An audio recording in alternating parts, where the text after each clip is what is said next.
Bismillahirrahmanirrahim. Alhamdulillahi alamin. Wa bihi nasta'in ala umuri dunya waddin. Wassalatu wassalamu ala sayyidina Muhammad wa ala alihi wa sahbihi ajma'in.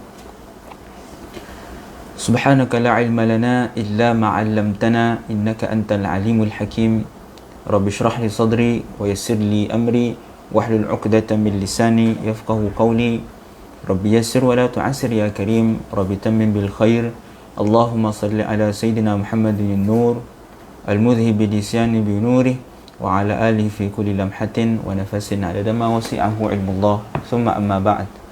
Assalamualaikum warahmatullahi ta'ala wabarakatuh. Alhamdulillah, bertemu kita dalam pembacaan kitab 40 hadis perihal zaman kini karangan As-Sayyid Abdul Aziz bin Siddiq Al-Ghumari rahimahullahu ta'ala anhu. Sidang pendengar yang dirahmati Allah Subhanahu wa taala, pada sesi yang lalu, pada pengajian yang lalu, kita telah bincangkan 6 faedah ataupun bab pendahuluan yang telah dinyatakan oleh As-Sayyid Abdul Aziz bin Siddiq Al-Ghumari di dalam kitabnya yang berjudul Al-Arba'in Al-Aziziyah, yang diterjemahkan sebagai 40 hadis perihal zaman kini. Dan kita dah bincang secara panjang lebar daripada faedah yang pertama sehinggalah faedah yang ke-6. Yang terakhir adalah faedah yang ke-7 yang kita akan bincangkan pada hari ini insya-Allah, iaitu dengan kata pengarang Bismillahirrahmanirrahim. Qala al-muallif wa nafa'ana bihi wa bi'ulumihi fi darain amin. Saya menyatakan di dalam kitab Al-Arba'in ini beberapa hadis yang tidak mencapai kepada darjat sahih dan hasan. Tuan-tuan yang mempunyai buku boleh buka pada halaman ke-66.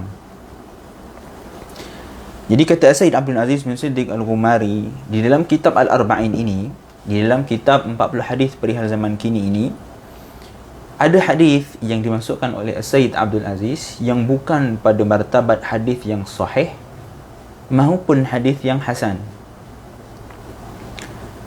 Kita dah bincang pada sesi yang lalu tentang apakah makna hadis yang sahih dan apakah makna hadis hasan. Hadis sahih itu mestilah mempunyai 5 syarat yang ditetapkan oleh para ulama hadis. Yang pertamanya mestilah ittisalus sanad. Mestilah sanadnya yang bersambung. Sekiranya sanad perawi tersebut terputus ataupun tidak bersambung, maka hadis itu tidak akan menjadi hadis yang sahih.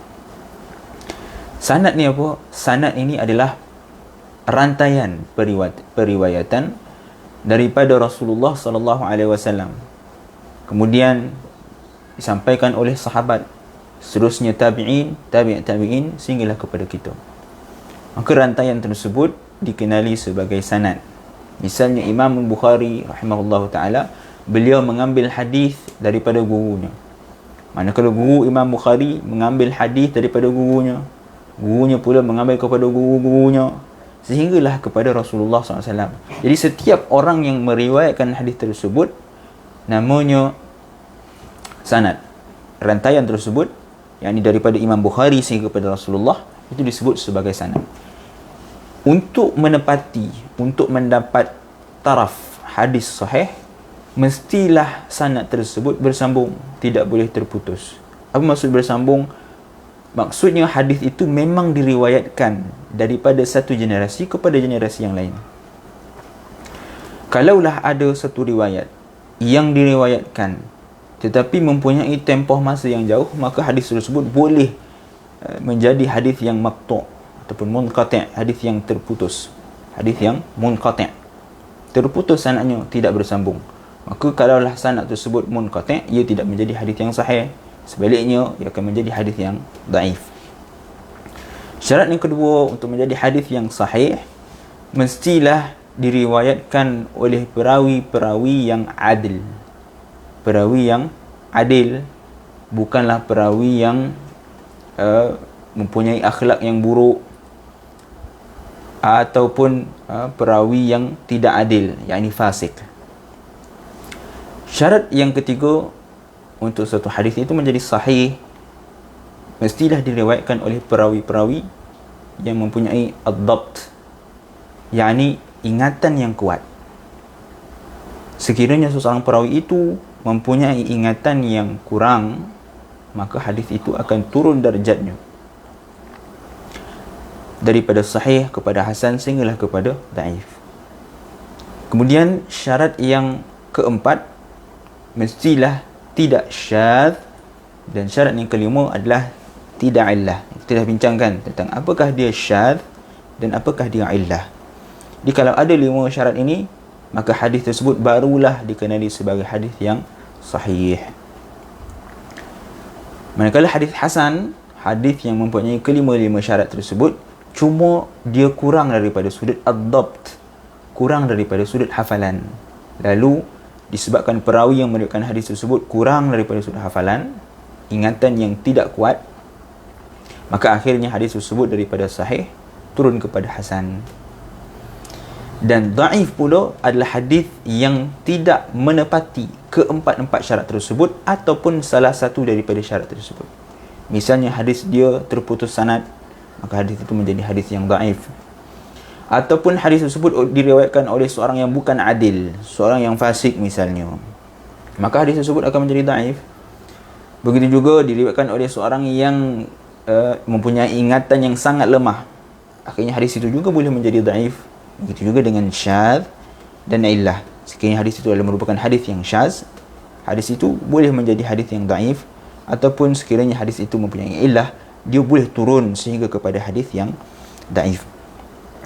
Dan para ulama juga membincangkan di antara hadis sahih dengan hasan, itu ada satu lagi namanya hasan li ghairi, ataupun sahih li dhati, hasan li dhati, dan hasan li ghairi. Maka perbincangan ini dibincangkan oleh ulama hadis dengan panjang lebar, dan kita boleh lihat di dalam kitab-kitab hadis. Kemudian kata pengarang, walaupun begitu hadis tersebut tidaklah lebih rendah daripada darjat ad-dhaif al-munjabir. Walaupun hadis yang diriwayatkan oleh Sayyid Abdul Aziz dalam kitab ini ada antaranya tidak sampai kepada martabat sahih ataupun hasan, tetapi hadis tersebut, kata Sayyid Abdul Aziz, dia tidak akan lebih rendah daripada ad-dhaif al-munjabir. Hadis ad-dhaif al-munjabir ni apa dia? Hadis ad-dhaif al-munjabir adalah hadis yang mempunyai syawahid dan mutaba'ah. Kita dah bincang sebelum ini tentang syawahid dan mutaba'ah, iaitu ada hadis lain yang menyokong. Walaupun sesuatu hadis itu dia dhaif, tetapi hadis tersebut dia boleh naik martabatnya kepada hasan li ghairi, kerana ada riwayat lain yang menyokong hadis tersebut. Seperti mana disebutkan oleh Sayyid Abdul Aziz dalam kitab ini, sama ada terdapat riwayat daripada jalur lain menyokong dan mengangkatnya kepada derajat hasan li ghairi, ataupun apa yang dikhabarkan tersebut bertepatan dengan realiti yang terjadi. Maka inilah suatu idea baharu yang cuba ditonjolkan oleh Sayyid Abdul Aziz bin Siddiq Al-Ghumari dalam kitab ini. Walaupun pada hakikatnya idea ini telah wujud di sisi ulama hadis yang terdahulu, namun ditonjolkan semula oleh Sayyid Abdul Aziz bin Siddiq Al-Ghumari seperti yang kita lihat sebentar nanti. Jadi menurut Sayyid Abdul Aziz bin Siddiq Al-Ghumari, walaupun hadis tersebut adalah hadis yang dhaif, hadis yang lemah, kita tak cerita tentang hadis yang maudhu', hadis yang palsu. Hadis palsu itu adalah hadis yang diriwayatkan dan pada jalur sanadnya ada seorang penipu. Walaupun ada seorang penipu al-kadzab di dalam riwayat tersebut, maka hadis tersebut boleh menjadi sebagai hadis maudhu', hadis palsu. Bahkan kata ulama, dia bukan pun hadis, dia adalah kalam biasa yang dinisbahkan kepada Rasulullah, dan nisbah tersebut adalah salah, tapi kita sebut juga sebagai hadis maudhu' ataupun hadis palsu. Jadi kata Sayyid Abdul Aziz bin Siddiq Al-Ghumari, paling kurang pun hadis dhaif tersebut, kalaupun dia tidak mempunyai syawahid dan mutaba'ah, tak ada hadis lain yang menyokongnya, tetapi hadis tersebut boleh digunakan. Hadis tersebut boleh menjadi sabit sekiranya apa yang diriwayatkan tersebut, yakni apa yang terkandung dalam hadis tersebut bertepatan dengan realiti yang berlaku. Kata Syed Abdul Aziz, ini adalah merupakan bukti yang jelas menunjukkan kebenaran perawi tersebut walaupun tidak ada jalur lain yang menyokongnya. Realiti yang berlaku, maksudnya apa yang dikhabarkan oleh Nabi SAW tersebut tepat seperti apa yang berlaku, maka itu adalah bukti, kata Syed Abdul Aziz, ataupun penyokong kepada hadis dhaif tersebut, sehingga hadis dhaif tersebut boleh menjadi sabit ataupun boleh digunakan. Kemudian para ulama al-hufaz, yang ini pakar dalam bidang hadis, telah menghukum banyak hadis-hadis perawi yang dhaif sebagai hadis yang sabit kerana bertepatan dengan realiti. Seperti yang kita sebut sebelum ini, walaupun ini merupakan idea baru yang cuba ditonjolkan oleh Syed Abdul Aziz, tapi hakikatnya perkara tersebut telah pun diamalkan oleh ulama-ulama hadis yang terdahulu. Perkara ini adalah merupakan perkara yang sedia maklum di sisi mereka dan perkara yang telah ditetapkan di dalam penulisan mereka. Bahkan mereka mungkin bergantung kepada pengalaman di dalam menetapkan sesuatu hadis. Kata Syed Aziz, bahkan bukan sekadar kepada realiti yang berlaku, bahkan mereka menganggap pengalaman mereka sebagai suatu penguat kepada hadis dhaif tersebut. Jadi kata Syed Aziz, bahkan mereka mungkin bergantung kepada pengalaman di dalam menetapkan suatu hadis dan keharusan beramal dengannya seperti yang berlaku pada hadis Ibnu Mas'ud berkenaan salat hajat.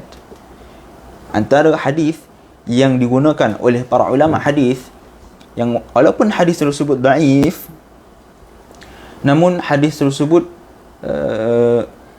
kata ulama hadis harus untuk beramal dengannya kerana hadis tersebut adalah menepati ataupun benar dengan pengalaman yang telah mereka lalui. Antaranya hadis yang diriwayatkan oleh Abdullah bin Mas'ud berkenaan dengan salat hajat, yang mana hadis tersebut berbunyi 12 raka'atan tusallihinna min lailin aw nahar. Dalam hadis tersebut kata Nabi SAW, 12 rakaat salat sunat yang dikerjakan pada malam hari atau siang. Di hadis ini sebenarnya hadis yang panjang. Hadis ini diriwayatkan oleh Al-Hakim di dalam Mi'ad. Al-Mi'ad ni kitab yang dikarang oleh Al-Hakim. Namun kalau kita cari dan saya cuba melihat kalau ada kitab Al-Mi'ad ini, tetapi sepengetahuan saya yang lemah ini, saya tidak menjumpai kitab Al-Mi'ad ini. Kemungkinan besar kitab ini mafqud, kemungkinan besar, seperti dinyatakan oleh As-Suyuti. Tapi hadis ini macam mana kita tahu? Hadis ini disebutkan oleh As-Suyuti dalam kitab Qiwamus Sunnah dan dinisbahkan kepada Al-Hakim di dalam kitabnya yang berjudul Al-Mi'ad. Begitu juga hadis ini diriwayatkan oleh Al-Baihaqi di dalam kitab Ad-Da'wa Al-Kabir daripada Sayyidina Abdullah bin Mas'ud radhiyallahu ta'ala anhu. Hadis yang agak panjang, yang mana Nabi SAW pada awalnya mengatakan bahawa 12 raka'atan, 2 rakaat, tusallihinna min lail aw nahar, yang dikerjakan pada malam hari atau siang. Wa tatashahhadu baina kulli raka'ataini fa idza tashahhadta fi akhir salatika fa athni 'ala Allah 'azza wa jalla wa salli 'ala an-nabiy sallallahu alaihi wasallam waqra wa anta sajidun Fatihatul Kitabi 7 marratin wa ayatul kursi 7 marratin wa qul la ilaha illallah la syarika lah lahul mulku wa lahul hamdu wa huwa ala kulli syai'in qadir 10 marrat thumma qul Allahumma inni as'aluka bima'aqidil izzi min 'arshika wa muntahar rahmati min kitabika wa ismikal 'azam wa juddikal 'ala wa kalimatika tammah thumma sal hajataka thumma irfa' ra'saka thumma sallim yaminan wa shimalan wa la tu'allimuha sufaha fa innahum yad'una biha fayustajabun. Dalam hadis ini Nabi SAW mengajarkan tentang salat 12 rakaat yang mana dilaksanakan pada malam dan siang, dan setiap 2 rakaat padanya ada tasyahud, iaitu tasyahud akhir. Dan apabila selesai daripada tasyahud akhir, Nabi SAW mengajarkan dalam hadis ini, hendaklah seseorang itu memuji Allah Azza wa Jalla, summa, kemudian hendaklah dia sujud. Kemudian bila dia sujud, untuk lepas daripada membaca tasyahud akhir, dia sujud dengan membaca Fatihatul Kitab. Solat 2 rakaat, bila kita selesai membaca tasyahud akhir, maka Nabi ajar untuk kita sujud. Dan dalam sujud tersebut, kita membaca yang pertama surah Al-Fatihah sebanyak 7 kali. Kemudian diikuti pula dengan ayat kursi 7 kali. Kemudian bila dah selesai kita baca surah Al-Fatihah 7 kali, baca ayat kursi 7 kali, kemudian Nabi kata, bacalah doa yang diajarkan oleh Nabi, iaitu la ilaha illallah la syarikalah lahul mulku wa lahul hamdu wa huwa ala kulli syai'in qadir 10 marat, 10 kali. Mula kita baca surah Al-Fatihah 7 kali, kemudian baca ayat kursi 7 kali, kemudian baca doa la ilaha illallah la syarikalah lahul mulku wa lahul hamdu wa huwa ala kulli syai'in qadir 10 kali. Kemudian kata Nabi SAW, bacalah Allahumma inni as'aluka bima'akidil izzi min arshika wa muntah rahmati min kitabika wa ismikal azam wa juddikal a'la wa kalimatika tammah. Selesai kita baca doa yang diajarkan oleh Nabi tadi 7 kali, kemudian sambung dengan doa Allahumma inni as'aluka bima'akidil izzi min arshika wa muntah rahmati min kitabika wa ismikal azam wa juddikal a'la wa kalimatika tammah. Kemudian bila selesai saja baca doa tu, Nabi ajar dalam hadis ini, mintalah apa sahaja yang engkau inginkan. Kemudian bila kita dah selesai minta apa yang kita inginkan, Nabi kata summa rfa' ra'sak, kemudian angkatlah kepalamu dan bagi salam. Jadi dalam hadis ini Nabi SAW mengajar tentang salat hajat, dan hadis ini adalah merupakan hadis yang daif seperti mana disebutkan oleh Sayyid Abdul Aziz Siddiq Al-Ghumari. Hadis ini diriwayatkan oleh Al-Hakim dalam Mi'ad yang beliau karang, dan dalam karangan beliau yang lain diriwayatkan juga daripada jalur beliau oleh Al-Baihaqi. Al-Hakim menyatakan bahawa sebahagian besar dari perawi hadis ini telah mencubanya dan mendapati apa yang dikhabarkan dalam hadis tersebut adalah benar. Berkata Al-Hakim lagi, lalu saya pun mencubanya dan saya mendapatinya adalah benar. Jadi dalam hadis ini, walaupun hadis ini daif, tetapi kata Imam Al-Hakim bahawa sebahagian besar daripada perawi, bahkan diriwayatkan lebih daripada 8 orang perawi yang meriwayatkan hadis ini, mengatakan bahawa jarrabtu dzalika fawajadtuhu haqqan. Aku telah mencubanya, yakni aku telah mencuba kaifiat solat hajat yang diajarkan oleh Nabi SAW ini, dan aku mendapatinya ianya adalah benar. 8 orang perawi yang meriwayatkan hadis ini, yang kesemuanya menyatakan bahawa jarrabtu dzalika fawajadtuhu haqqan. Aku dah cuba dah yang Nabi ajar ni, solat 2 rakaat, kemudian tasyahud akhir, sebelum nak bagi salam, sujud baca Al-Fatihah 7 kali, baca ayat kursi 7 kali, kemudian baca zikir yang Nabi ajar 7 kali, kemudian baca doa, kemudian minta apa yang inginkan, kemudian bangkit bagi salam, kemudian buat lagi solat seperti itu sebanyak 12 rakaat. Dan aku dah buat dah semua tersebut, aku mendapati bahawa ianya benar-benar terjadi. Apa yang aku minta dalam solat tersebut benar-benar dimakbulkan oleh Allah Subhanahu wa taala. Semua perawi mengatakan bahawa apa yang disebutkan dalam hadis ini benar-benar terjadi. Bahkan Imam Al-Hakim sendiri dia kata, aku sendiri pun telah mencuba perkara tersebut. Aku dah buat dah 12 rakaat solat hajat ni diajarkan oleh Nabi SAW, dan aku juga mendapati ianya adalah benar. Selain itu, Al-Hafiz Al-Mundhiri rahimahullah ta'ala, beliau menyatakan perkara yang sama di dalam kitab At-Targhib wa Tarhib. Beliau pun menyatakan bahawa walaupun hadis ini daif, tetapi perawi-perawi yang meriwayatkan hadis ini telah mencubanya dan mendapati ianya adalah benar.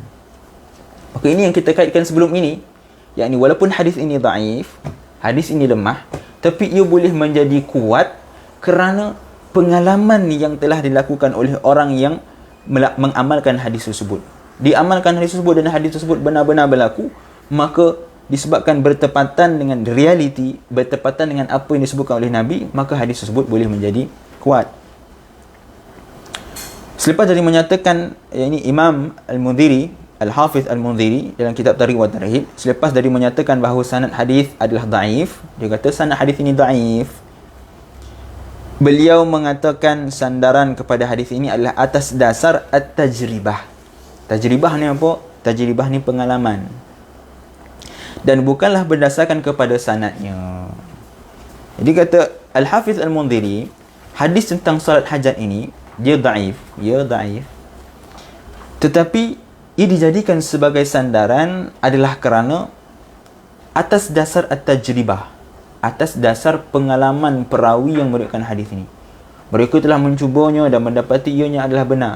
Maka disebabkan ia bertepatan, ia benar-benar terjadi, maka ia dijadikan sandaran oleh ulama sebagai menetapkan solat sunat hajat. Baik, seterusnya Said Abdul Aziz bin Siddiq Al-Ghumari mengatakan amalan ini adalah daripada mereka sendiri, yakni amalan mengamalkan hadis yang walaupun dia daif tapi disebabkan dia bertepatan dengan realiti, dia bertepatan dengan pengalaman peribadi, maka tiada keraguan padanya dan amalan ini juga bertepatan dengan apa yang telah ditetapkan di sisi mereka di dalam bidang al-mustalah dan ulumul hadis. Di perkara tersebut telah pun ditetapkan, telah pun dibincang oleh ulama hadis. Bukanlah ulama yang bukan dalam bidang hadis. Ulama hadis sendiri telah sebut perkara ini di dalam kitab mustalah dan kitab-kitab ulumul hadis. Dan mereka menetapkan bahawa setiap perawi yang ad-dhaif al-wahi. Ad-dhaif al-wahi ni apa? Perawi yang sangat lemah. Kita dah sebut pada pengajian yang lalu bahawa untuk kita beramal dengan hadis dhaif itu mestilah syaratnya dia tidak terlalu lemah. Tetapi kata Said Abdul Aziz, setiap perawi yang ad-dhaif al-wahi, yang sangat lemah, boleh menjadi as-sidq, boleh menjadi dipercayai dan boleh mendatangkan hadis dalam bentuknya. Maksudnya boleh kita riwayatkan hadis tersebut walaupun hadis tersebut adalah hadis yang sangat lemah. Tapi dengan syarat, sekiranya telah sabit apa yang menunjukkan kebenaran kepada perkara yang diriwayatkan. Syarat dia adalah hadis yang sangat lemah tersebut bertepatan dengan realiti apa yang berlaku. Maka sekiranya hadis tersebut walaupun dia hadis yang sangat lemah tetapi bertepatan dengan realiti yang berlaku, dia boleh menjadi hadis yang as-sidq. Perawi-perawi tersebut boleh menjadi as-sidq. Namun tanda-tanda dan petunjuk-petunjuk kata Said Aziz untuk mensabitkan kesahihan hadis yang perawinya dhaif memerlukan kepada pandangan mata hati yang tajam dan pemikiran yang cerdas. Ini juga kita kena faham. Ya, Said Abdul Aziz dalam kitab ini beliau mengatakan bahawa hadis yang dhaif, hadis yang lemah boleh menjadi kuat sekiranya bertepatan dengan realiti, sekiranya bertepatan dengan pengalaman. Tetapi untuk menilai sama ada hadis tersebut bertepatan dengan realiti ataupun hadis tersebut bertepatan dengan pengalaman peribadi, itu memerlukan kepada pandangan mata hati yang tajam, perlukan kepada kelayakan, perlukan kepada keahlian dalam bidang hadis. Bukan semua orang boleh dia tengok, dia baca hadis yang lemah, kemudian dia kata, ini macam kena dengan diri aku, lalu dia kata hadis ini kuat. Tak. Untuk melaksanakan ataupun untuk menganggap hadis yang dhaif itu sebagai hadis yang kuat, mestilah yang menilai tersebut adalah orang yang memang berkeahlian dalam bidang hadis, pakar dalam bidang hadis.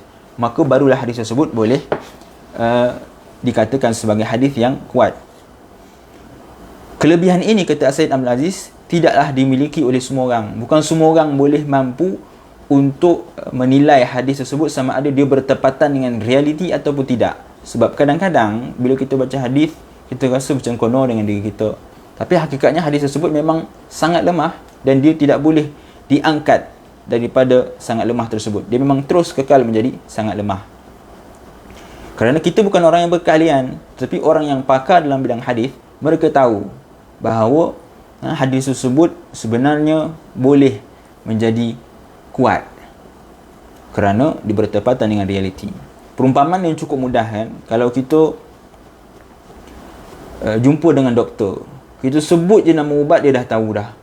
Sebab doktor dia memang bergelumang dengan ubat. Apatah lagi orang yang kerja di farmasi, dia memang kerja dia membagi ubat, dia memang tahu. Kita sebut je dia tahu. Maka seperti itulah diumpamakan dengan orang ulama hadis kan. Kalau kita pergi klinik, kita jumpa doktor, kita kata saya ada badan panas lah, batuk-batuk. Doktor kata, oh, tu demam tu, dia pun tulis ubat. Macam mana doktor ni tahu? Sebab dia pakar, sebab dia berkeahlian, lalu dia boleh menilai sama ada orang itu demam ataupun tidak.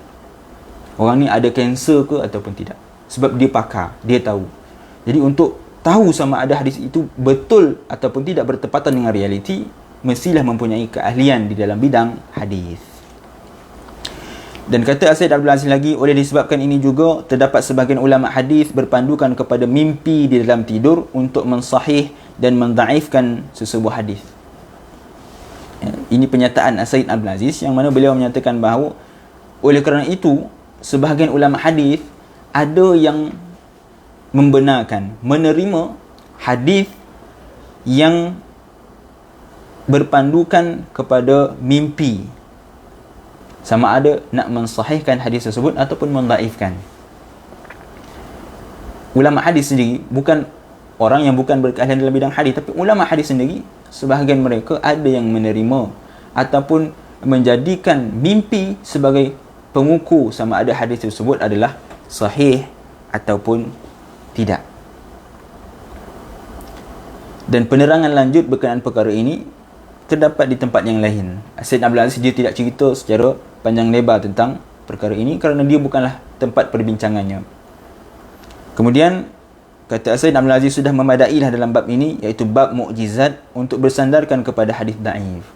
Kitab ini yang kita bincang adalah berkenaan dengan mukjizat Nabi SAW, iaitu mengetahui perkara-perkara yang gaib. Jadi kata Syed Abdul Aziz, untuk hadis-hadis berkaitan dengan mukjizat Nabi SAW, maka berpadalah dengan hadis yang daif. Boleh kita bersandarkan kepada hadis yang daif yang tidak sampai kepada darjat maudhu'. Itu syarat dia. Ya, boleh kita bersandarkan kepada hadis daif dalam bab mukjizat, tapi hadis daif tersebut tidak sampai kepada darjat maudhu', iaitu darjat hadis palsu. Kata Syed Abdul Aziz lagi, walaupun perawinya berseorangan dalam meriwayatkan hadis dan tidak terdapat hadis-hadis lain yang menyokongnya. Tadi kan kita kata hadis yang daif itu boleh menjadi kuat, boleh naik kepada hasan li ghairi sekiranya ada hadis lain yang menyokong. Ada hadis lain yang dilewatkan dengan makna yang hampir sama dengan hadis tadi, lalu hadis yang daif itu boleh naik kepada hadis yang hasan li ghairi. Tapi kata Syed Abdul Aziz, walaupun hadis tersebut tak ada hadis yang menyokongnya, dia hadis daif dan tidak ada hadis lain yang menyokongnya, tetapi disebabkan dia bertepatan dengan realiti yang berlaku, maka hadis tersebut boleh kita jadikan sandaran di dalam bab mukjizat Nabi SAW. Kata Syed Abdul Aziz lagi, hal yang ini demikian kerana para ahli ilmu telah sepakat berkenaan keharusan beramal dengan hadis daif dalam perkara yang berkaitan dengan mukjizat dan keistimewaan baginda sallallahu alaihi wasallam. Jadi kata Syed Abdul Aziz, ulama hadis telah sepakat seperti mana disebutkan oleh Imam Nawawi dalam Muqaddimah Al-Azkar dan kitab-kitab beliau yang lain bahawa ulama sepakat, ittifaq, mengatakan keharusan untuk beramal dengan hadis daif. Jadi tak ada masalah lah untuk kita bincang, untuk kita baca hadis-hadis dalam kitab ini yang berkenaan dengan mukjizat Nabi yang terkandung daripadanya hadis-hadis yang daif. Kerana kata ulama, harus untuk kita beramal dengan hadis daif. Bahkan kata Syed Aziz, mungkin mereka menyatakan juga hadis-hadis yang wahi, yang sangat lemah, bukan sekadar daif tetapi sangat lemah dan maudhu' dan hadis yang palsu, seperti yang mereka tunjukkan melalui tindakan mereka di dalam buku-buku penulisan berkenaan mukjizat, keistimewaan, kesempurnaan dan sirah. Kalau kita baca kitab-kitab hadis berkenaan dengan sirah, berkenaan dengan keistimewaan Nabi Muhammad sallallahu alaihi wasallam, berkenaan dengan mukjizat Nabi SAW, kita akan mendapati ulama-ulama hadis ada yang meriwayatkan hadis bukan sekadar daif tetapi sangat daif, sangat lemah. Bahkan ada yang sampai kepada darjat maudhu', hadis yang palsu. Contohnya seperti apa yang dinyatakan oleh Al-Hafiz Al-Iraqi dalam kitab Alfiyah As-Sirah. Al-Hafiz Al-Iraqi beliau mengarang kitab Alfiyah As-Sirah dan beliau menyatakan dalam matan tersebut, وَلِيَعْلَمَ الطَّالِبُ أَنَّ السِّيَرَ tajma'u ma sahha wa ma qad unkira. Kata Al-Hafidh Al-Iraqi, terhimpun padanya,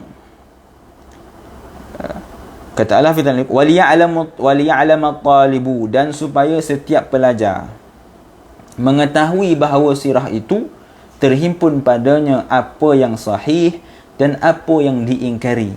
Ma sahha, apa yang sahih, dan apa yang diingkari. Diingkari maksudnya selain daripada sahih. Dan telah berkata Al-Halabi di dalam mukaddimah sirah beliau pada jilid yang pertama halaman ketiga, dengan katanya tidak ada keraguan lagi bahawasanya perkara yang berkaitan sirah itu menghimpunkan riwayat yang as-sahih, riwayat yang sahih maksudnya riwayat yang hadis-hadis yang sahih, ataupun as-saqim, yakni riwayat yang cacat, ataupun ad-da'if, riwayat yang lemah, ataupun al-balagh. Balagh ni kita dah sebut sebelum ini, iaitu hadis yang ballagani, disebutkan sebagai ballagani, perawi menyatakan ballagani, disampaikan kepadaku, tanpa menyatakan siapa yang menyampaikan kepadanya. Namanya hadis al-balagh. Begitu juga dengan hadis al-mursal, yang hadis yang mana sahabat, yang mana hadis tersebut diriwayatkan oleh tabi'in terus daripada Rasulullah tanpa sahabat. Dan begitu juga dengan hadis munqati', yang mana hadis munqati' ni apa? Hadis yang gugur pada sanadnya sebelum sahabat seorang perawi. Munqati'. Kalau mu'addal, hadis yang gugur pada sanadnya dua orang perawi ataupun lebih. Kecuali al-mawdu', kecuali hadis-hadis mawdu', yakni hadis-hadis yang palsu. Jadi Al-Halabi kata apa? Tak ada keraguan lagi. Confirm, kata dia, bahawasanya perkara berkaitan sirah, hadis-hadis berkaitan sirah itu dihimpunkan oleh para ulama hadis dengan riwayat yang sahih, dengan riwayat yang saqim, cacat, dengan riwayat yang dhaif, yang lemah, yang balagh, yang mursal, yang munqati', yang mu'addal, kecuali mawdu'. Mereka riwayatkan kesemuanya, package, kecuali mawdu'. Ini menunjukkan bahawa hadis dhaif itu boleh kita gunakan dalam bab-bab sirah, dalam bab-bab mukjizat Nabi SAW. Oleh demikian, Az-Zain Al-Iraqi menyatakan, Zain Al-Iraqi ni adalah Al-Hafidh Al-Iraqi, cuma dinakalkan semula oleh Al-Halabi dalam mukaddimah sirah beliau. وَلِيَعْلَمَ الطَّالِبُ أَنَّ السِّيَرَ تَجْمَعُ مَا صَحَّ وَمَا قَدْ أُنْكِرَ. Lafaz yang sama. Selain itu, kata Sayyid Abdul Azim Siddiq lagi, Imam Ahmad dan para imam selain beliau menyatakan, idza rawaina fil halal wal haram shaddadna, wa idza rawaina fil fadaili wa nahwiha tasahalna. Kata Imam Ahmad dan para imam selain beliau, sekiranya kami meriwayatkan perkara yang berkaitan dengan halal dan haram, kami akan sangat ketat terhadapnya. Hadis berkaitan dengan halal dan haram, para ulama hadis menjaga dengan cukup teliti. Tak boleh kita ambil hadis yang sangat lemah. Bahkan hadis yang lemah pun ada kalanya tidak diguna, kerana ia berkaitan dengan halal yang haram. Sebagian ulama, walaupun ada sebagian ulama seperti Imam Ahmad, mendahulukan hadis dhaif daripada qiyas dalam satu masalah yang tidak ada hadis berkenaannya. Tapi ulama cukup keras dalam bab berkenaan dengan halal dan haram. Tapi kata Imam Ahmad lagi, apabila kami meriwayatkan berkenaan dengan fadailul a'mal, berkenaan dengan kelebihan beramal dan seumpamanya, kami akan lebih longgar. Jadi tak boleh kita samakan meriwayatkan hadis dalam semua keadaan. Kerana para ulama hadis, jika meriwayatkan berkenaan dengan hadis halal dan haram, ya mereka ketat. Mereka sangat menjaga hadis-hadis yang berkaitan dengan halal dan haram. Tapi sekiranya mereka meriwayatkan hadis berkenaan dengan kelebihan beramal, berkenaan dengan sirah, mereka akan lebih longgar. Kerana ia adalah berkaitan dengan tidak berkaitan dengan hukum hakam. Kata Sayyid Al-Aziz, secara dasarnya apa yang dipegang oleh kebanyakan ahli ilmu ialah tidak terlalu ketat dalam riwayat berkenaan dengan ar-raqa'iq. Raqa'iq ni apa? Pelembut hati. Serta riwayat berkaitan kisah peperangan yang tidak terdapat padanya hukum. Selagi mana riwayat tersebut tidak ada kaitan dengan hukum, maka ulama akan lebih longgar. Tidak terlalu ketat. Begitu juga semua perkara yang mempunyai landasan yang serupa. Riwayat-riwayat ini boleh diterima, sedangkan riwayat berkenaan halal dan haram tidak diterima adalah kerana Sayyid Abdul Aziz bagi tahu sebab apa riwayat berkenaan dengan halal haram tak boleh diterima. Tetapi dalam bab selain daripada halal dan haram boleh diterima. Kerana kata Sayyid Abdul Aziz, riwayat-riwayat tersebut tidak terkait dengan hukum hakam. Dia tak ada kena-mengena dengan halal dan haram. Dia bukan tentang hukum hakam, jadi dia tidak terlalu ketat. Saya menyatakan, yakni Sayyid Abdul Aziz menyatakan hal yang demikian kerana walaupun hadis-hadis berkenaan mukjizat dan sirah itu adalah dhaif dan mungkin ada yang al-wahi, namun hadis-hadis tersebut tidak terkeluar daripada bab yang diperakui kesahihan sumbernya, sekaligus membenarkannya dan tidak menolaknya. Dia kata Sayyid Abdul Aziz, kenapa ulama hadis dalam masalah halal haram mereka cukup ketat adalah kerana walaupun hadis-hadis berkenaan mukjizat dan sirah itu adalah dhaif, namun hadis tersebut tidak terkeluar dalam bab yang diperakui akan kesahihan sumbernya. Apa maksud kesahihan sumbernya?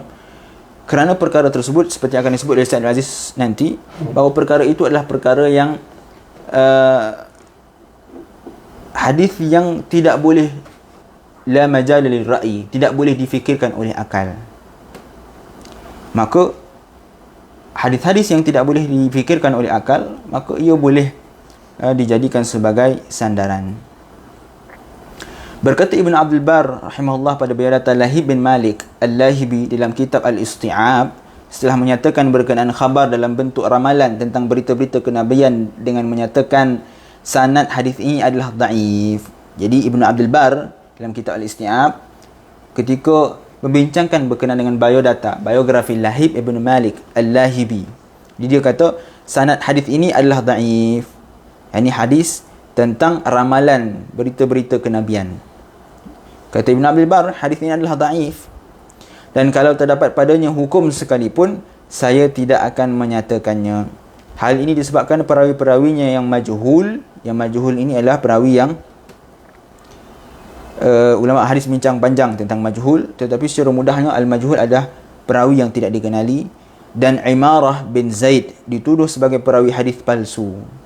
Disebut sebelum ini, kalaulah ada seorang perawi yang merupakan periwayat kepada hadis palsu, maka hadis tersebut automatik akan menjadi hadis maudhu'. Walau bagaimanapun, hadis ini mempunyai makna yang diterima daripada berita-berita kenabian. Walaupun sebelum ini kata Ibn Abdul Bar, hadis ini dhaif. Dan kalau ada tentang hukum hakam, tak akan aku sebut hadis ini. Bahkan perawi dia ada di antaranya perawi yang meriwayatkan hadis palsu. Tapi kerana dia mempunyai makna yang diterima daripada berita-berita kenabian. Kerana dia adalah berkaitan dengan khabar tentang kenabian. Asas bagi riwayat seperti ini tidaklah ditolak. Ini disebutkan oleh Ibn Abdul Bar sendiri yang mengatakan bahawa sekiranya perkara tersebut adalah berkaitan dengan kenabian, berita-berita kenabian, maka asas ini tidak akan ditolak. Sebaliknya boleh membenarkan dan menyokong hadis tersebut. Walaupun hadis itu diriwayatkan oleh perawi yang majhul, bahkan ada di antaranya dituduh sebagai pereka hadis palsu, tetapi hadis tersebut masih boleh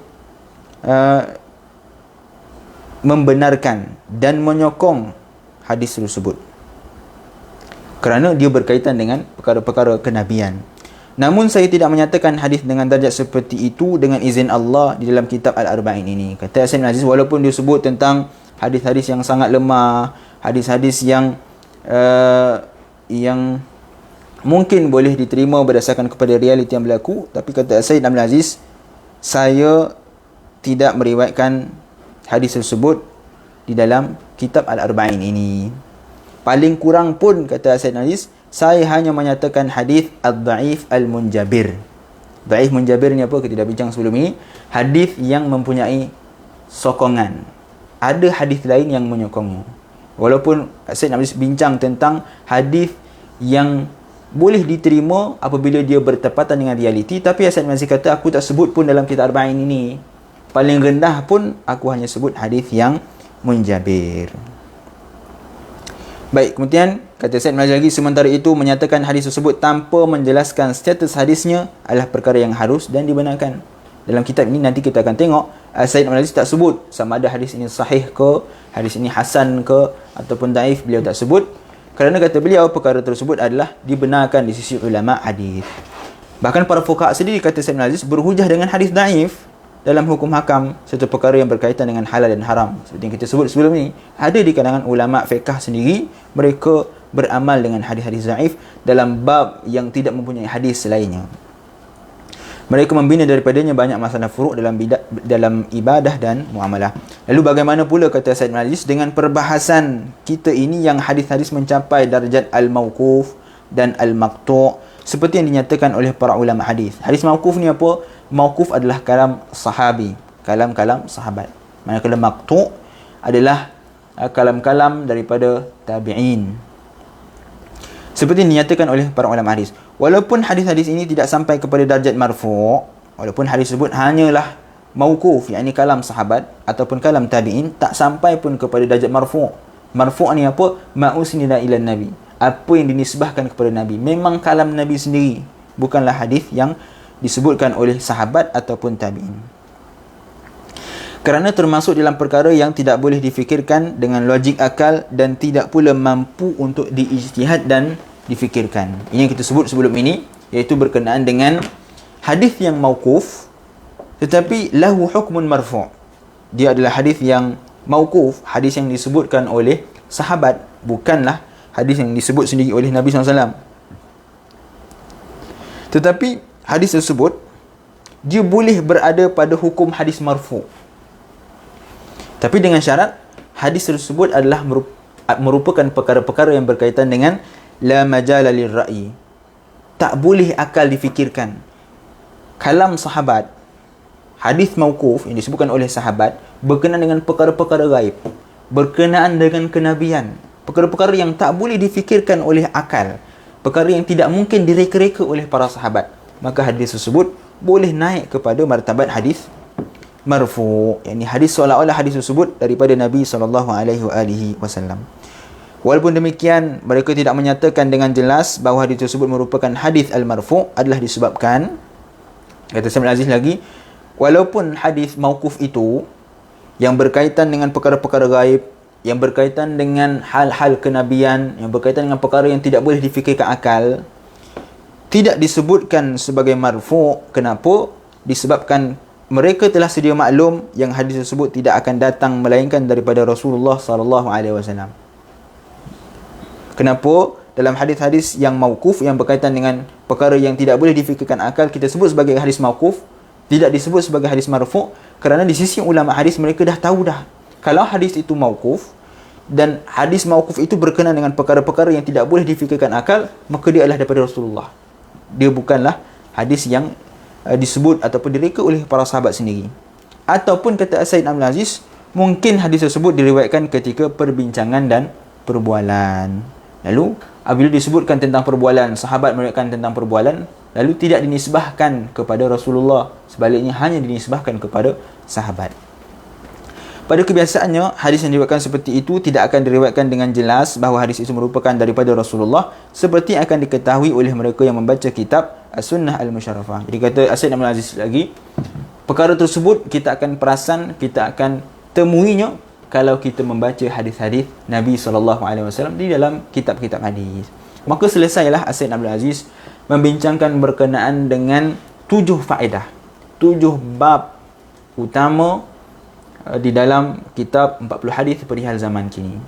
Maka setelah selesai membincangkan 7 bab ini, barulah beliau mulakan untuk hadis yang pertama, yang mana hadis tersebut diriwayatkan daripada Abdullah bin Umar. Dan insya-Allah kita akan bincang hadis ini pada sesi yang akan datang jika diberi izin oleh Allah Subhanahu wa taala. Saya mohon maaf jika ada terkasar bahasa, tersalah bicara. Yang baik itu datang daripada Allah Subhanahu wa taala, kurang dan lemah itu datang daripada diri saya sendiri. Hakikatnya keduanya datang daripada Allah Subhanahu wa taala. Kita tangguh majlis kita dengan tasbih kafarah dan suratul Asr.